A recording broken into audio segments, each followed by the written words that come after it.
Bonsoir à la une de votre édition dans quelques minutes. Le sport martiniquais en deuil. Germain Soumbo est décédé ce matin à l'âge de 56 ans. Président du Comité olympique de Martinique et de la Ligue de tennis, il s'investit pendant des décennies pour la promotion du sport martiniquais. Quentin Groland de l'AVC Aix-en-Provence remporte cette 7e étape du Tour cycliste de Martinique couru sur 124 km entre Ducos et Le Marin. Les chauffeurs de taxi collectif ne désarment pas après l'annonce en plénière hier d'une indemnité de 80 000 € par transporteur. Le syndicat UNSED réclame le double et dénonce un manque de concertation. Une corvée pour certains, un bon moment pour d'autres. Les cahiers de vacances restent un incontournable de la période juillet-août. Nous sommes allés à la rencontre d'une famille qui, chaque année, se plie à l'exercice. Mesdames et messieurs, bonsoir. Dans l'actualité de ce vendredi, tout de suite, nous ouvrons cette page d'actualité avec une triste nouvelle. Le décès de Germain Soumbo ce matin a été annoncé. Cette édition, une figure emblématique du sport martiniquais, Germain Soumbo était président du Comité olympique et sportif de Martinique. À 56 ans, ce passionné de sport partageait son goût de l'effort avec la nouvelle génération. Personnalité appréciée, il laissera aussi son empreinte dans le tennis martiniquais. Reportage de Johan Boulard. Myriam, Isabelle et Christelle sont anéanties par l'émotion. Elles ont la lourde tâche de communiquer la disparition de Germain Soumbo. En tant que secrétaire du CT OSMA, elles ont partagé son quotidien. M. Soumbo était, on va dire, comme un père de famille pour nous aussi. C'est-à-dire qu'il savait aussi nous gronder quand il fallait, on va dire ça, nous aider aussi à des décisions personnelles. Quand il entrait, c'était toujours folklorique pour nous. Et toujours salut les filles, machin, il entrait bien habillé. Voilà. C'était ça, non. Pour ça, hormis cette douleur qu'on reçoit aujourd'hui, on gardera de super souvenirs de lui. En poste depuis 2013, Germain Soumbo brigue une seconde fois la présidence du CROSMA, devenu en mars dernier le CT OSMA, après le remaniement voulu par le Comité olympique et sportif français.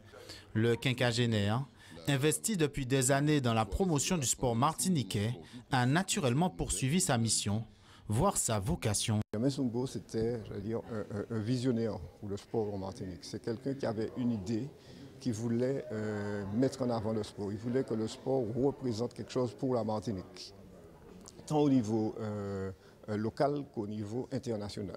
Germain, c'est un ami que j'ai découvert il y a une douzaine d'années et avec lequel j'ai commencé à travailler au niveau du CROSMA qui est devenu maintenant le CETOS. Et on s'est découvert des affinités, une amitié profonde et sincère et qui va me manquer là ces jours. Qui va me manquer. Le décès de Germain Soumbo laisse un vide dans l'encadrement du sport local. L'homme était apprécié pour sa poigne et sa capacité à fédérer. C'est vrai, je ne trouve pas les mots justement pour exprimer justement cette manière dont il faisait, mais il arrivait en tout cas dans son rôle de manager, de regrouper tout le monde autour d'un projet. Et c'est pour cette raison qu'il nous a véritablement montré la voie et nous espérons en tout cas poursuivre justement ce travail qu'il a commencé.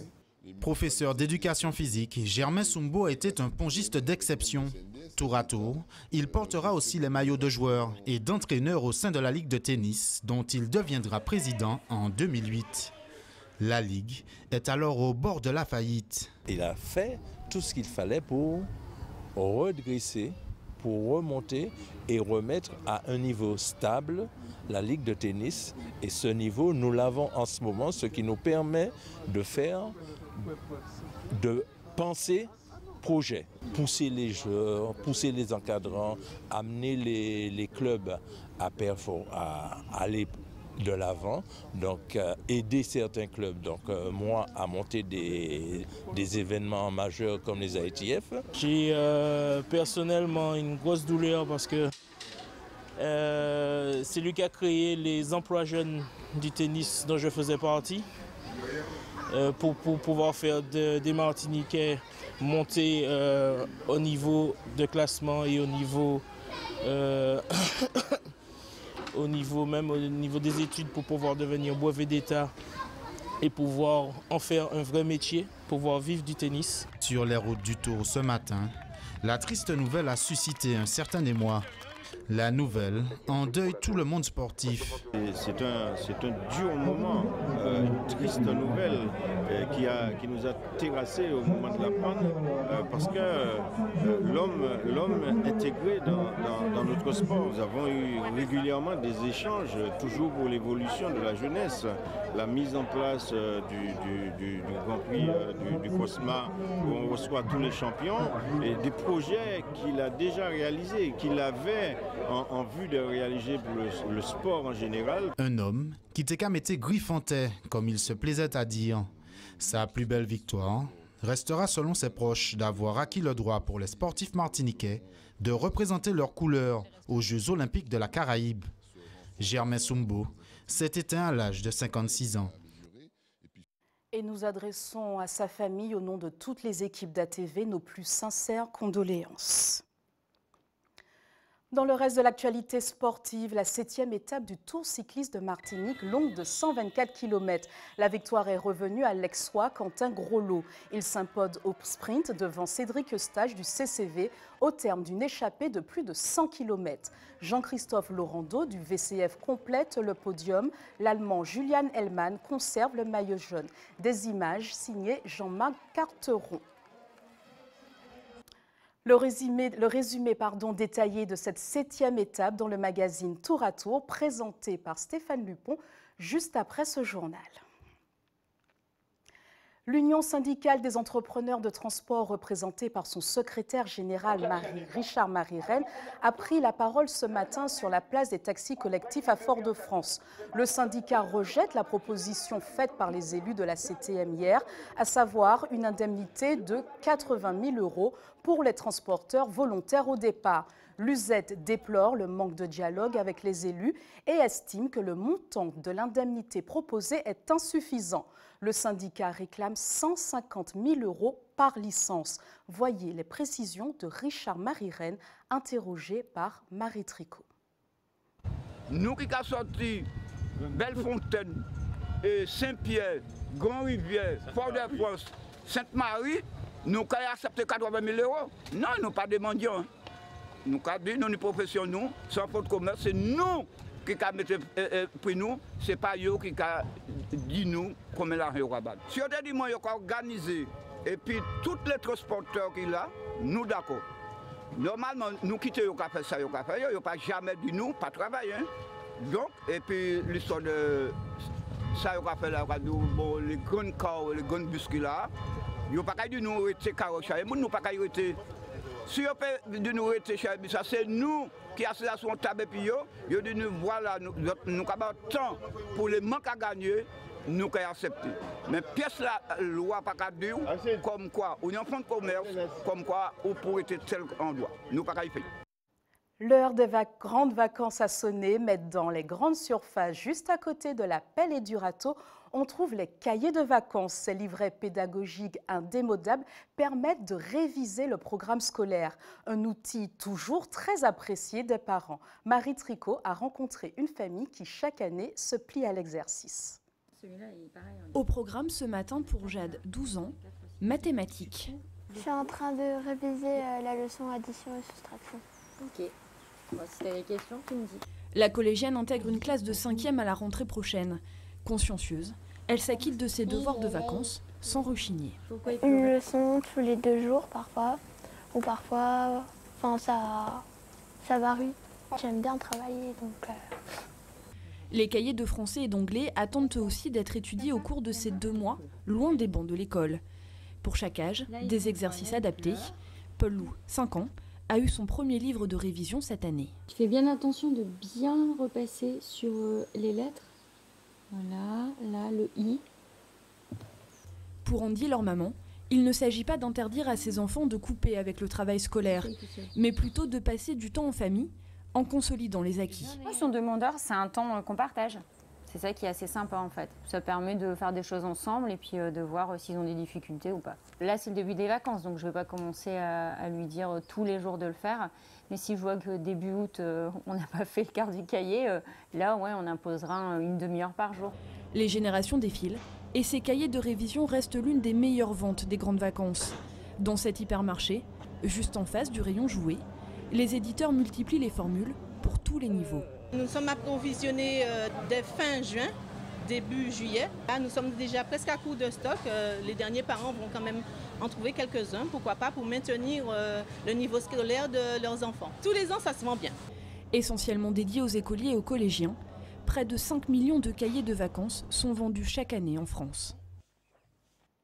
Quelques semaines après l'entrée en vigueur de la mesure, les automobilistes mettent du temps à intégrer la limitation à 80 km/h sur certaines routes. Les autorités poursuivent leurs opérations de prévention. Mais attention, ce sera bientôt la phase de sanction. Illustration en Guyane avec ce reportage de Pierre Tréfou. Mise en place depuis le 1er juillet, la limitation à 80 km/h surprend encore les automobilistes guyanais. À combien c'est limité sur la route? 80 km/h, effectivement. Je remets le petit flyer, 80 km/h, depuis le 1er juillet. Donc pensez-y, parce que là, vous seriez passible d'une amende. D'accord. J'ai oublié, parce que ça m'arrive aussi dans le nouveau... Là, il y a le radar. J'avais oublié aussi. Comme on a l'habitude de rouler à 90, bon, comme c'est nouveau maintenant, alors je vais passer à 80 km/h. Je vais respecter. Pour l'automobiliste, plus de peur que de mal. Le contrôle a pour objectif de sensibiliser avant de réprimer. Aujourd'hui, on a mis un dispositif un peu de prévention dans le cadre de la vitesse à 80. Donc on a un de nos camarades qui prend les vitesses à peu près à 2 km en amont.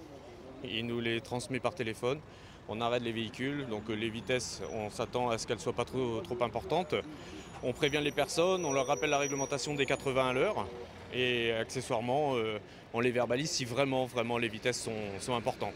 Pour l'instant, on n'a pas eu de grosses vitesses. On rappelle vraiment aux gens le besoin de surveiller ces 80 km/h. L'année 2018 s'annonce d'ores et déjà meurtrière sur les routes guyanaises, avec déjà 18 morts.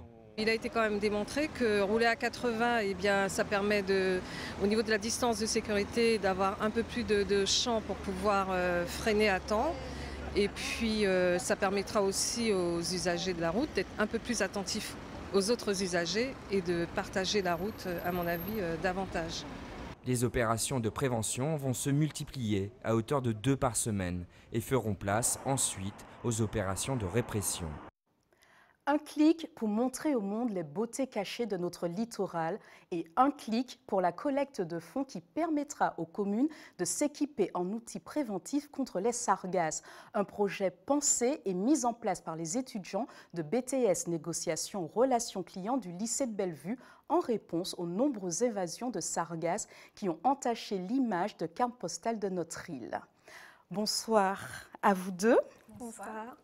Donc, l'objectif de votre action n'est pas de passer sous silence l'invasion sargasse persistante depuis plusieurs mois, mais plus de montrer que la Martinique est toujours une terre belle et accueillante.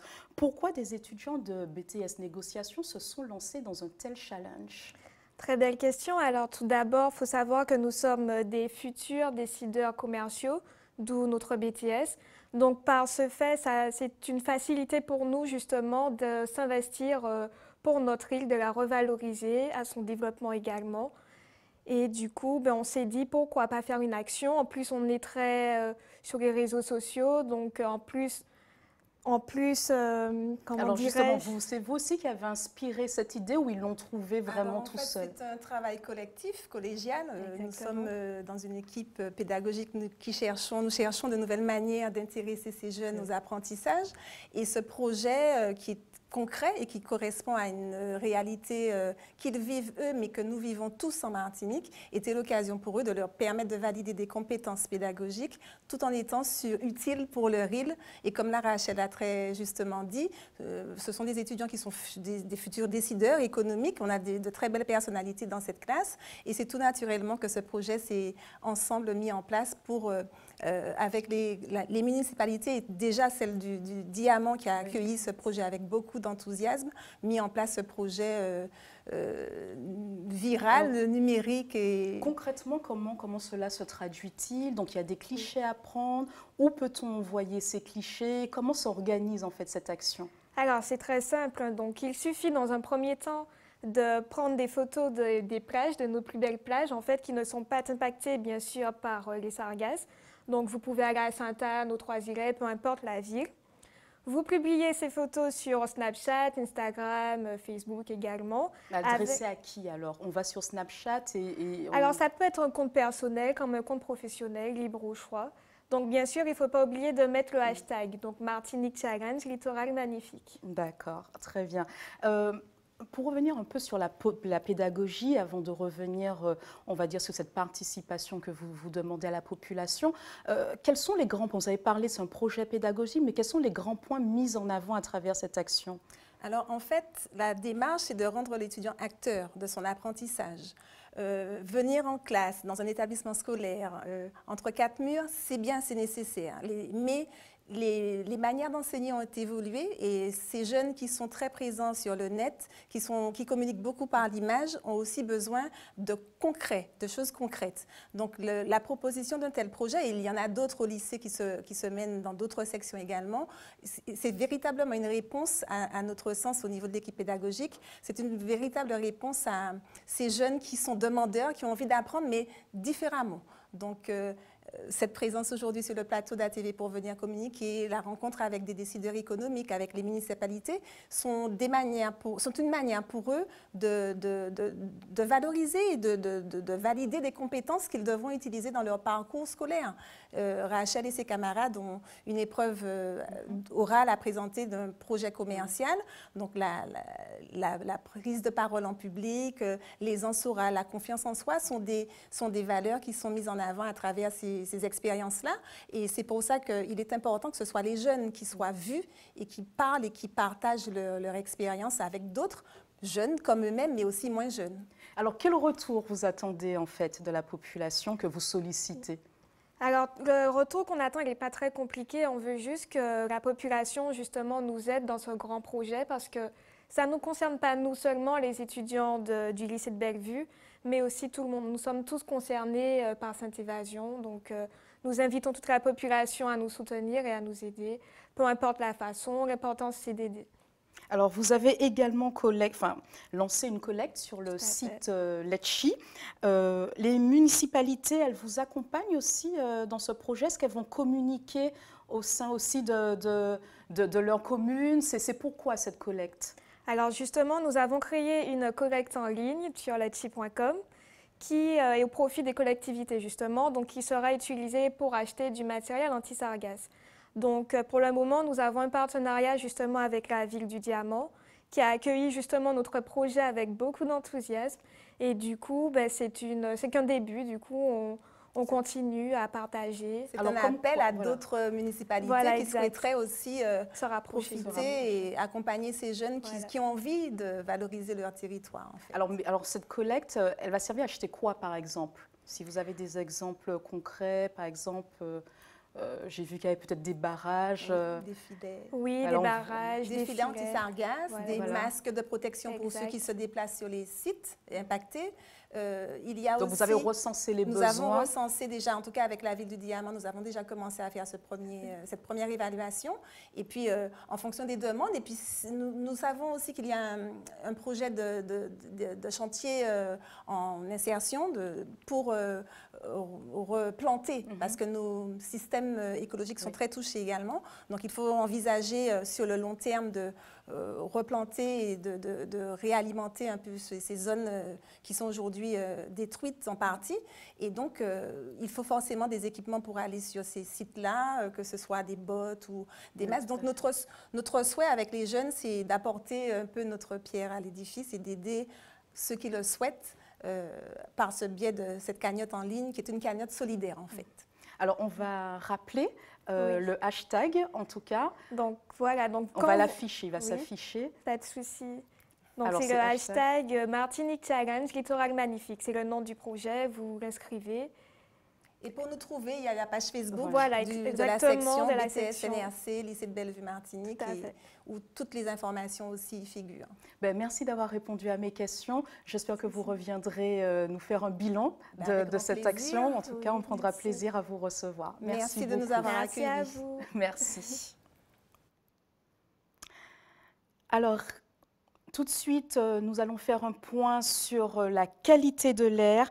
L'air recommence à être respirable. Madininer a mis fin à sa procédure d'alerte. L'indice du jour était de 7 sur 10. L'air était jugé de qualité médiocre. La situation s'améliore demain avec un indice de 4 sur 10, soit une qualité de l'air bonne. Toujours plus proche de vous, c'est l'heure de notre JT des communes.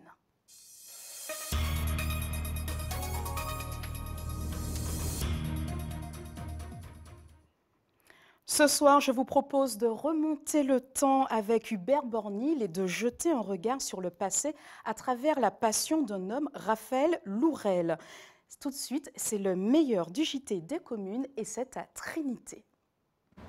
Il nous arrive quelquefois d'attirer votre attention sur des hommes ou des femmes qui font des choses dans le pays, des choses intéressantes. À Trinité, on a trouvé cet homme, mais c'est Raphaël Lourel, c'est un homme qui fait la Jet d'Algérie, vit dans le pays. Et puis ça, il décide de faire, c'est un musée pour que tout le monde songe. Ça s'appelle Regard sur le passé.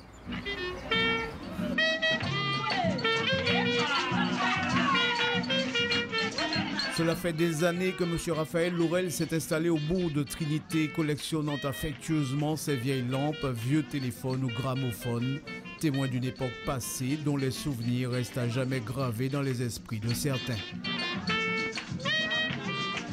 Je ne sais pas qu'on est baïda. Eh bien, c'est celle-là que je connais en baï. Je connais, je baptisé chauffe-eau. Alors, qui m'a dit ça a marché? En disant, on a des grilles comme ça. Yo place au tête là. Et puis pas ouvert tout on va mettre charbon. Charbon on va faire charbon brûlé. Et puis pendant que le charbon a brûlé, récipient, yo te ka déposer dans un petit bassin qui n'est de l'eau. Un vrai musée constitué par un homme passionné de l'existence et aventurier dans l'âme. Ça c'est fusil marocain. Au Maroc, il y a la fête il y a créé ça la Fantasia. La Fantasia, c'est qui ça? C'est des cavaliers, ils ont dit tout boubou en l'air multicolore, ils ont parti au galop, à ce chevalier évidemment, à dans ma poussière. Mais ça a fait beaucoup de bruit, mais ça formidable. Ici, j'en ai un couille. Couille là, c'est un élément vital, les montépiti.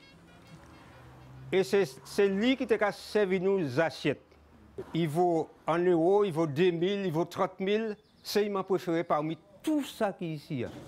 À 83 ans, M. Lourel est plus que jamais convaincu d'œuvrer pour la mémoire dans une société où tout s'efface vite, où la question des repères et des valeurs figure au centre de tous les échanges. Il faut un homme rester en contact et puis passer.